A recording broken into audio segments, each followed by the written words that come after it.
हाय दोस्तों, हम जानेंगे साइंस के कुछ महत्वपूर्ण क्वेश्चनों के बारे में जो आजकल एग्जाम में पूछे जा रहे हैं। सबसे पहले हम कल के उन दो प्रश्नों का आंसर जानेंगे। क्वेश्चन नंबर 1, निम्नलिखित में से कौन सा रोग मच्छर के काटने से नहीं होता है?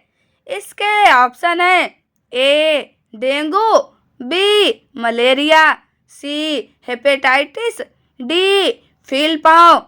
इसका सही आंसर है सी यानी कि हेपेटाइटिस। क्वेश्चन नंबर 2, कौन सी प्रक्रिया एल्युमिनियम की एक मोटी ऑक्साइड परत बनाने की प्रक्रिया है? इसके ऑप्शन है ए गैल्वनीकरण, बी प्रतन्यता, सी संक्षारण, डी एनोडीकरण। इसका सही आंसर है डी यानी कि एनोडीकरण। अब चलते हैं आज के प्रश्नों की ओर।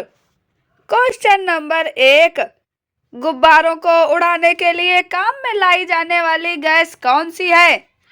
इसके ऑप्शन है A nitrogen, B helium, C hydrogen, D वायु। इसका सही आंसर है बी यानी कि हीलियम। अगला प्रश्न, अक्रिय गैसें होती हैं। इसके ऑप्शन है ए जल में मिश्रणीय होती हैं, बी स्थायी नहीं होती हैं, सी रासायनिक रूप से अभिक्रियाशील नहीं होती हैं, डी रासायनिक रूप से अभिक्रियाशील होती हैं। इसका सही आंसर है सी यानी कि रासायनिक रूप से अभिक्रियाशील नहीं होती हैं। अगला प्रश्न, वाहनों के हेडलाइट में प्रयुक्त दर्पण कौन सा होता है? इसके ऑप्शन है ए समतल दर्पण, बी समतल उत्तर दर्पण, सी उत्तल दर्पण, डी अवतल दर्पण। इसका सही आंसर है डी यानी कि अवतल दर्पण। अगला प्रश्न, एक जनरेटर रूपांतरित करता है। इसके ऑप्शन है ए यांत्रिक ऊर्जा को विद्युत ऊर्जा में, बी विद्युत ऊर्जा को रासायनिक ऊर्जा में, सी तापीय ऊर्जा को विद्युत ऊर्जा में, डी विद्युत ऊर्जा को प्रकाश ऊर्जा में। इसका सही आंसर है ए यानी कि यांत्रिक ऊर्जा को विद्युत ऊर्जा में। अगला प्रश्न, किसके द्वारा एसी को डीसी में बदला जाता है? इसके ऑप्शन है ए कंडेंसर, बी रेक्टिफायर, सी फिल्टर, डी एम्पलीफायर। इसका सही आंसर है बी यानी कि रेक्टिफायर। अगला प्रश्न, विद्युत धारा के मापन हेतु निम्न में से किस उपकरण का प्रयोग किया जाता है?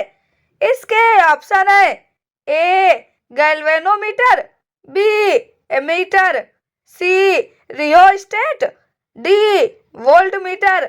इसका सही आंसर है बी यानी कि एमीटर। अगला प्रश्न, दो समानांतर समतल दर्पण के बीच कितने प्रतिबिंब देखे जा सकते हैं? इसके ऑप्शन है ए 4, बी 2, सी 1, डी अनंत। इसका सही आंसर है डी यानी कि अनंत। अगला प्रश्न, सभी अम्लों में निम्नलिखित तत्व अनिवार्य रूप से होता है। इसके ऑप्शन है ए हाइड्रोजन, बी क्लोरीन, सी ऑक्सीजन, डी सल्फर। इसका सही आंसर है ए यानी कि हाइड्रोजन। अगला प्रश्न, अमोनिया के सृजन के काम में आने वाली गैसें हैं। इसके ऑप्शन है ए नाइट्रोजन तथा ऑक्सीजन, बी ऑक्सीजन तथा नाइट्रिक ऑक्साइड, सी नाइट्रोजन तथा हाइड्रोजन, डी एनिमोफिली। इसका सही आंसर है सी, यानी कि नाइट्रोजन तथा हाइड्रोजन। अगला प्रश्न, सूर्य का प्रकाश पृथ्वी पर किस माध्यम से पहुंचता है? इसके ऑप्शन है ए ऊष्मा संचलन, बी ऊष्मा विकिरण, सी ऊष्मा संवहन, डी इनमें से किसी से भी नहीं। इसका सही आंसर है बी, यानी कि ऊष्मा विकिरण। अगला प्रश्न, निम्नलिखित में से कौन सी वेक्टर राशि है? इसके ऑप्शन है ए बल, बी चाल, सी ऊर्जा, डी तापमान। इसका सही आंसर है ए, यानी कि बल। अगला प्रश्न, निम्नलिखित में से कौन सी सदिश राशि है? इसके ऑप्शन है ए द्रव्यमान, बी समय, सी त्वरण, डी घनत्व। इसका सही आंसर है सी, यानी कि त्वरण। अगला प्रश्न, ध्वनि तरंग का आयाम किस पर निर्भर करता है? इसके ऑप्शन है ए वस्तु का ताप, बी वस्तु की सामग्री, सी वस्तु की गुणवत्ता, डी वस्तु को कंपन करने के लिए प्रयुक्त बल। इसका सही आंसर है डी, यानी कि वस्तु को कंपन करने के लिए प्रयुक्त बल। अगला प्रश्न, 1 माइक्रोन बराबर होता है? इसके ऑप्शन है ए 100 mm, बी 0.01 mm, सी 0.001 mm, डी 1000 mm। इसका सही आंसर है सी, यानी कि 0.001 mm।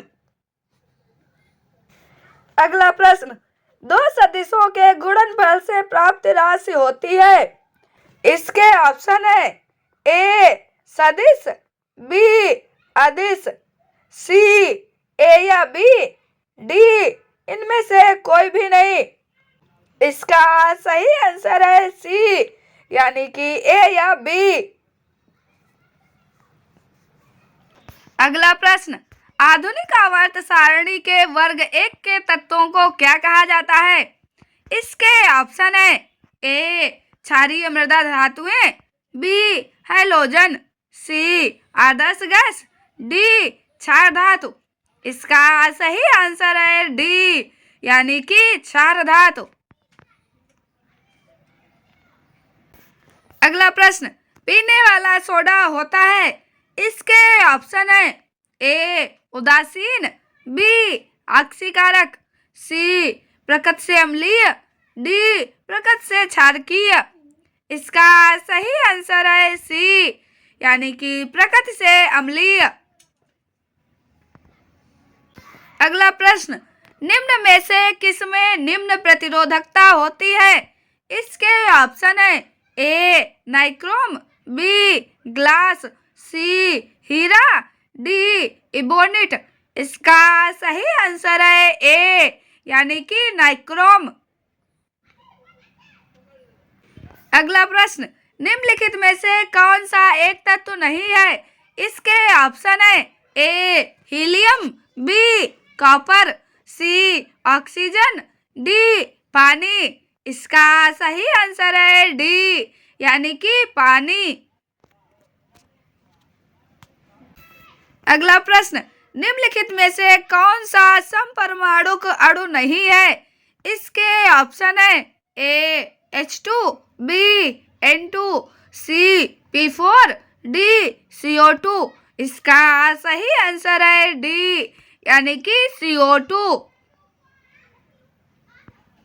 अगला प्रश्न, यदि किसी गतिमान वस्तु पर कोई बल आरोपित नहीं है तो यह किसके कारण रुक जाएगी? इसके ऑप्शन है ए आवेग, बी तनाव, सी घर्षण, डी गति। इसका सही आंसर है सी, यानी कि घर्षण। अगला प्रश्न, थ्रस्ट प्रति इकाई क्षेत्र को क्या कहा जाता है? इसके ऑप्शन है ए वस्तुमान, बी बल, सी दाब, डी क्षेत्रफल। इसका सही आंसर है सी, यानी कि दाब। अगला प्रश्न, निम्नलिखित में से किस राशि की विमीय सूत्र MLT1 है? इसके ऑप्शन है ए बल, बी स्थैतिक घर्षण, सी संवेग, डी गतिज घर्षण। इसका सही आंसर है सी, यानी कि संवेग। अगला प्रश्न, वस्तु के जड़त्व को निम्न में से किसमें मापा जाता है? इसके ऑप्शन है ए वेग, बी रंग, सी भार, डी द्रव्यमान। इसका सही आंसर है डी, यानी कि द्रव्यमान। अगला प्रश्न, सीधी रेखा के सापेक्ष वस्तुओं की गति को क्या कहा जाता है? इसके ऑप्शन है ए एक समान गति, बी अनुप्रस्थ गति, सी विस्थापन गति, डी सरल रेखीय गति। इसका सही आंसर है डी, यानी कि सरल रेखीय गति। अब आगे के ये 2 प्रश्न आपके लिए हैं, इनका आंसर आपको कमेंट में बताना है। क्वेश्चन नंबर 1, समय अवधि का सूत्र क्या है? इसके ऑप्शन है ए आवृत्ति बटे 2, बी 2 बटे आवृत्ति, सी आवृत्ति बटे 4, डी 1 बटे आवृत्ति। क्वेश्चन नंबर 2, जब कोई वस्तु मुक्त रूप से पृथ्वी की ओर गिरती है तो उसकी कुल ऊर्जा ए बढ़ती है, बी घटती है, सी नियत रहती है, डी पहले बढ़ती है और फिर घटती है। इनका आंसर हम कल के वीडियो में जानेंगे। आपको ये कंटेंट कैसा लगा कमेंट में जरूर बताएं। चैनल को लाइक शेयर और सब्सक्राइब जरूर करें। मिलते हैं अगले वीडियो में। Thank you.